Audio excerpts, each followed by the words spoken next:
dia, boa tarde ou boa noite, dependendo da hora que vocês estão vendo esse vídeo. Hoje é uma aulinha curta, mas importante. A gente estava vendo já a estrutura de dados de listas, chamada ArrayList.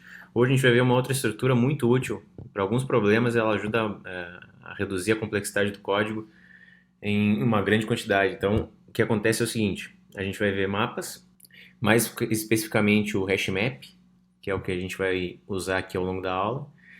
E um mapa nada mais é do que uma série de chaves únicas que identificam algum valor. Ou seja, existe uma associação entre uma chave e um valor. O valor pode ser repetido, não interessa, mas a gente vai ter sempre essa associação e as chaves são únicas. Então ali nesse exemplo fictício aqui a gente tem nomes, que são as chaves, e ali ele está relacionando com algum número de telefone. Então a gente pode ter qualquer tipo de objeto como chave e qualquer tipo de objeto como valor. Dando uma visão geral do que a gente tem em Java dentro de coleções, dessas estruturas de dados que a gente pode usar, a gente tem os sets, os conjuntos, que a gente não viu nas videoaulas, mas nada mais é do que é uma lista no qual a gente não pode repetir elementos. A gente tem o list também, que é o que a gente viu na última videoaula. Tem os dois tipos, linked list e arraylist. E tem os mapas, que são essas coleções, tem o tree map e o hash map. Então a gente vai ver na aula de hoje o hash map. Que só uma observação sobre as listas da última videoaula. Ali eu criei uma lista de strings, adicionei 3 nomes e aqui eu vou mostrar a evolução dos laços de iteração para percorrer uma lista. Então inicialmente lá na versão 1.2 de Java, a gente podia já usar o iterator, no qual a gente chama o método iterator a partir do nome da nossa lista, salva isso numa variável e aí pode usar o método hasNext para verificar se tem um próximo elemento. Então no next ele já, além de mostrar ele, já vai para o próximo elemento. No Java 5 surgiu o for usando o size daí, usando esse método que retorna o tamanho da minha lista. Ainda no Java 5 a gente podia já usar o for each, que eu já mostrei em outras aulas, e a partir do Java 8 tem o for each bem diferente ali, ó. Então, esse tipo de for each que surgiu no Java 8, ele é bem específico. Talvez eu dê uma aula depois sobre isso, mas só para mostrar para vocês que se vocês quiserem fazer uma repetição para percorrer toda a lista de vocês e escrever na tela o conteúdo de cada um dos objetos, a gente pode fazer só em uma linha. Então, o hashmap é uma combinação, como eu falei antes, de chaves e valores. As chaves têm que ser únicas, os valores podem estar duplicados. A gente não tem a ideia de ordem aqui, que nem a gente tem numa lista. Então, o que importa é que se eu usar, no caso ali, a chave Lisa Smith, vai me vir o valor lá 01. Então, é aí que está a relação. A gente tem alguns métodos importantes aqui. O put é o que seria relativo ao add lá de listas. Então, eu tenho que passar tanto a chave quanto o valor nessa ordem, quando eu for adicionar. Eu posso obter, através do get, passando a chave, ele vai me dar o valor correspondente. Eu tenho esse método keySet que vai me tornar um set, que é um conjunto onde não tem elementos repetidos com as chaves somente, e o values que me dá uma collection com os valores. Então aqui um exemplo agora de iteração sobre mapas. Então ali eu criei um hashmap, instanciei, eu tenho que sempre colocar os dois tipos de objetos que eu tenho, tanto para a chave quanto o valor. Então é integer é a chave, o valor vai ser sempre uma string. Adicionei os 3 elementos que eu tinha mostrado antes também nas listas.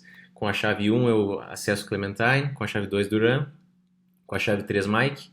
E aqui também, ó, agora eu posso fazer um for para percorrer usando o map.entry.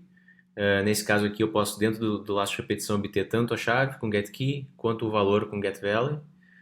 Basta eu fazer isso, eu consigo percorrer todos os elementos, todos os pares. E no Java 5 aqui ainda, a gente tinha como fazer o laço de repetição para percorrer todas as chaves somente, ou todos os valores. Também pode usar o iterador, só tem que cuidar ali para chamar o entry set antes de chamar o iterator. E cada elemento ele vai ser o par de elementos que eu tenho, é sempre reconhecido como entry. E tenho também em Java 8 a versão lambda ali do for each, no qual eu tenho a chave valor e eu posso imprimir do jeito que eu quiser, também numa linha só. Então aqui eu tenho uns exemplos. Acho que eu vou mostrar o exemplo que eu fiz agora no código. Então aqui eu criei uma classe chamada jogador de futebol, né, como se fosse. no qual tem dois atributos, o nome e a posição que ele joga. Criei o construtor, getSet para cada atributo, toString, o método equals para poder comparar um com o outro. E aí lá no meu programa principal, chamado programa, o que eu fiz? Eu instanciei um jogador, Neymar, coloquei como meio atacante, e o nome dele é Neymar, e esse objeto é o J1, e a outra variável que é o J2, criei esse outro objeto com o nome Romário, coloquei a posição dele como centroavante. Agora a ideia aqui é que eu tenho um mapa, eu quero criar um mapa, um hash map, que relacione o jogador com a quantidade de gols que ele tem, que vai ser o inteiro. Então aqui eu adicionei pro Neymar 464 gols e pro Romário 1.002 gols. Então aqui a gente tem, eu fiz um for para percorrer usando o entry set para mostrar tanto a chave que é o jogador, que vai chamar lá o toString de jogador, quanto a quantidade de gols que é o getValley. E aí eu fiz o quê? Removi o Neymar, escrevi aqui só para ficar mais claro na hora de enxergar, e fiz uma outra forma de percorrer, usando o set, o conjunto de chaves. Então aqui eu estou percorrendo cada um deles, estou mostrando o jogador de novo e a quantidade de gols. Vocês vão ver que nesse segundo laço de repetição aqui não vai aparecer já o Neymar. Então vamos rodar. Então como vocês podem ver aqui, ó, no primeiro laço de repetição já apareceu o primeiro jogador, que a gente estava aqui em cima, ó. Jogador, aí a gente mostrou a chave dele, chamou o toString, mostrou o nome Romário, posição centroavante. Quando chega na celinha aqui, ele pegou o valor associado com esse objeto, então 1002. Fez a mesma coisa para o Neymar, para o J1.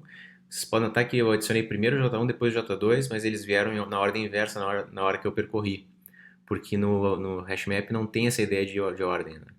E finalmente, quando eu removi o J1, ficou só o elemento, o objeto Romário, que era o J2. É isso, por hoje é isso. Até a próxima.